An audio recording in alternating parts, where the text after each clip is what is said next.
श्री योग वासिष्ठ के उत्पत्ति प्रकरण में श्री वशिष्ठ जी महाराज बोले, हे राम जी, राजा उस राक्षसी को समझाता हुआ कह रहा है कि हे राक्षसी, वह चिद अणु आपको छिपा नहीं सकता। आत्म भाव से सबका वो अधिष्ठान है। जिस चिद अणु के लिए हे राक्षसी तूने पूछा था, वो चिद अणु सबका अधिष्ठान है और उसने आपको छिपा रखा है। सबका अधिष्ठान है और आपको छिपा रखा है। और संतों ने तो कहा, हमी में रहकर हमी से भगवान ये खोज कैसी करा रहे हो, जरा तो इतना बता दो भगवान, लगी ये कैसी लगा रहे हो। बैठे वो परमात्मा बैठा हमारे अंदर है और हम ही उसकी खोज कर रहे हैं। वो कह रहे हैं, वो राजा कह रहा है, हे राक्षसी, वह चैतन्य अणु, वह चिद अणु जिसको तूने पूछा था, उसने आपको छिपा रखा है। कहाँ छिपा रखा है? इंद्रियाणि पराण्याहुरिंद्रियभ्यः परम मनः मनसस्तु परा बुद्धि यो बुद्धि परतस्तु सा। सारे जगत को इंद्रियां देखती हैं।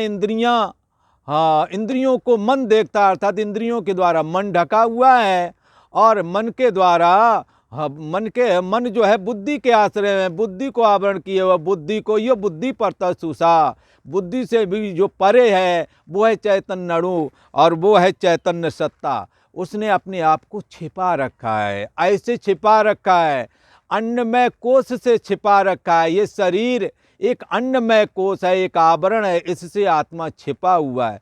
इस शरीर के अन्नमय कोश के अंदर प्राणमय कोश है। उस प्राणों के द्वारा भी प्राण, अपान, समान, उदान और व्यान, 5 प्राणों का आवरण है उसके ऊपर।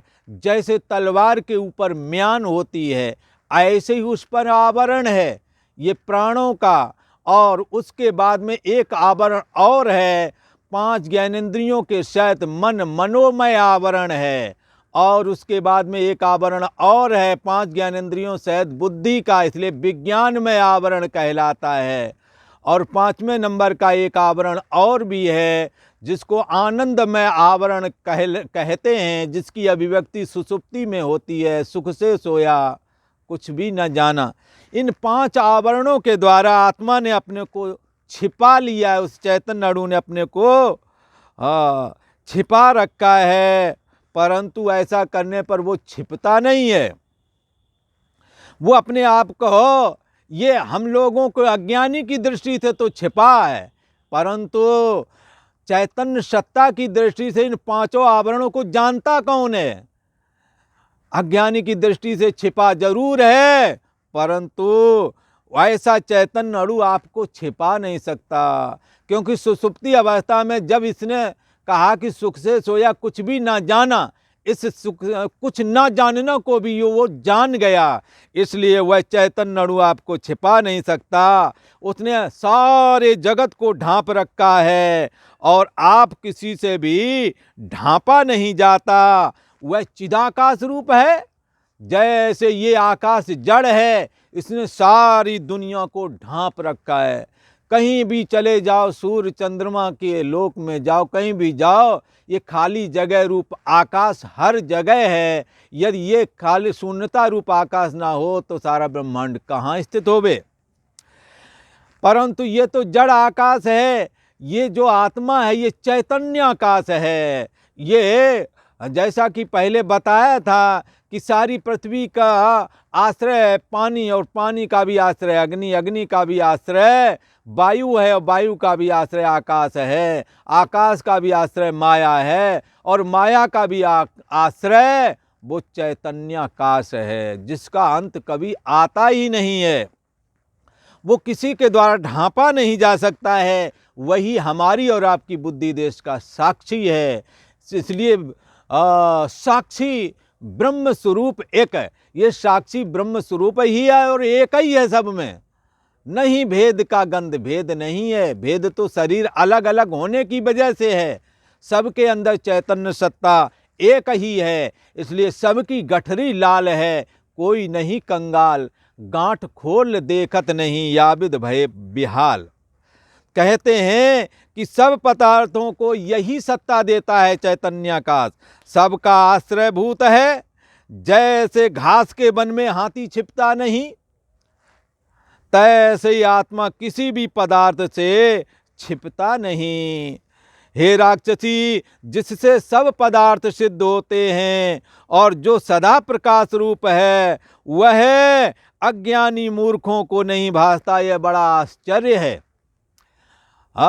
जिसकी सत्ता से आप जागृत अवस्था के पद पदार्थों का ज्ञान कर रहे हैं, वो चैतन्य सत्ता बुद्धि के थ्रू मन के माध्यम से इंद्रिय रूप होता हुआ देह और जगत रूप हो रहा है।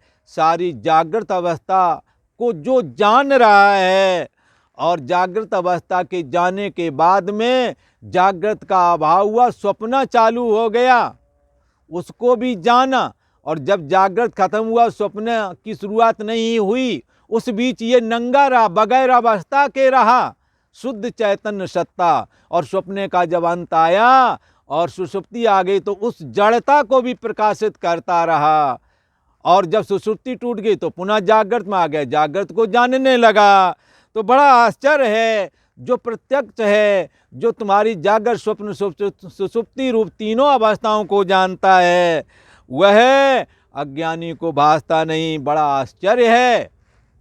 वह सदा अनुभव रूप है, अनुभव रूप है, ज्ञान स्वरूप है, सदा जानना पना उसका स्वभाव है।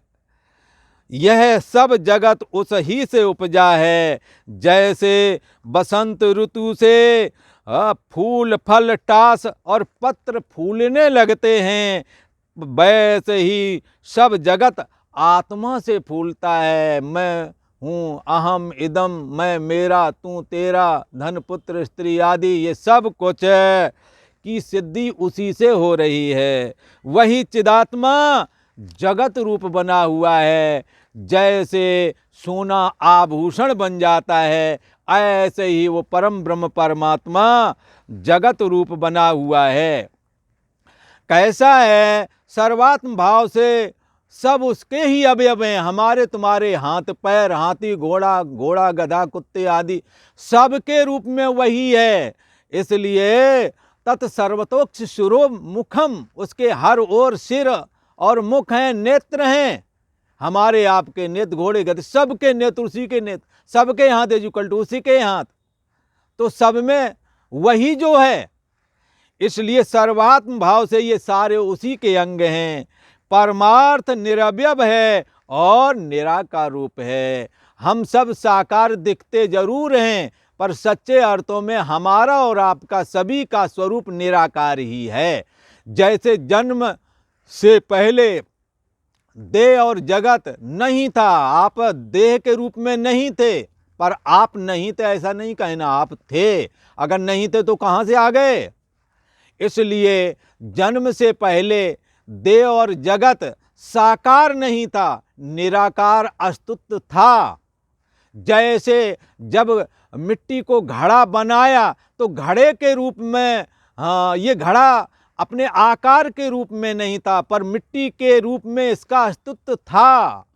ऐसे ही वो चैतन्य सत्ता हमारे आपके अंदर विद्यमान रहती है। जब जो हमारा अस्तित्व है, जब देह और जगत साकार में नहीं होते, तो हमारा और आपका जो वजूद, जो अस्तित्व है, वो रहता है। जन्म से पहले वही था, उसी से संस्कार वशात हमें ये देह प्राप्त हुआ। और जब मृत्यु हो जाती है तो मरने के बाद में देह और जगत, ये जो आकार हैं, ये खत्म हो जाते हैं, परंतु हमारा अस्तित्व बचता है।